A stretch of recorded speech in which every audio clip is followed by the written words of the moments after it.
What's up guys, I'm Josh with Colorado Off-Road Engineering. Today I'm going to be showing you guys how to replace the brake pads and rotors on a 2003 Tacoma.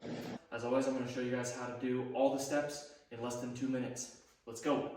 Here's what we're going to use. 3/4 inch and 1/2 inch drive ratchets, 12 millimeter and a 17 millimeter socket, torque wrench, small Allen key, tire iron, some sort of clamp, 2 jack stands, a toolbox or a 5-gallon bucket to set the caliper on, and a jack. Make sure the emergency brake is on. Back the truck up at the frame before we come completely off. I'm gonna break these lugs. Put some jacks underneath the frame. On the back side of your brake caliper are 2 17 millimeter head bolts. I'm gonna go ahead and break those off. I'm gonna take this brake hose bracket off with 12 millimeter. Once you get these bolts removed, we're going to take the whole brake caliper off, set it on this toolbox so that there's no tension on this hose. Then we're going to pull the brake caliper off. Take the hammer, hit it around this head, and replace the brake pads.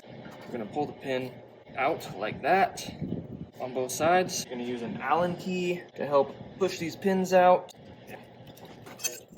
And then the pads will drop down through. You're going to have to push the pistons back out. Take the old pad here, place it in, and then using a clamp it like this, and then force those pistons back by putting even pressure on both of them with this clamp. And we're going to do the same on the other side. Put the new pads into the caliper. We're going to push this pin through. Make sure you go through both holes on the pads.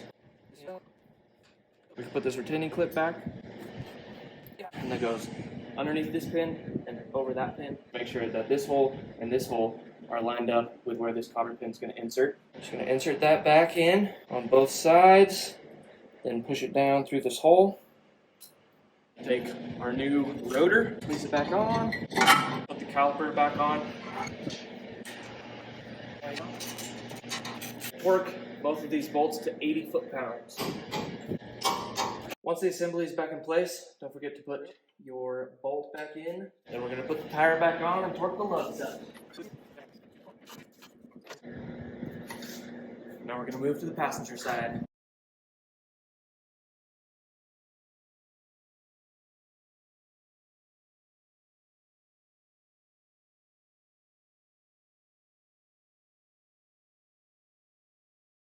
Thank you guys for sticking with me to the end of this video. If you guys liked what you saw, please like the video.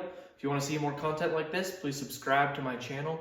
Leave a comment below if there's any maintenance items that you would like me to do in less than 2 minutes, and I'll try to do them. Peace.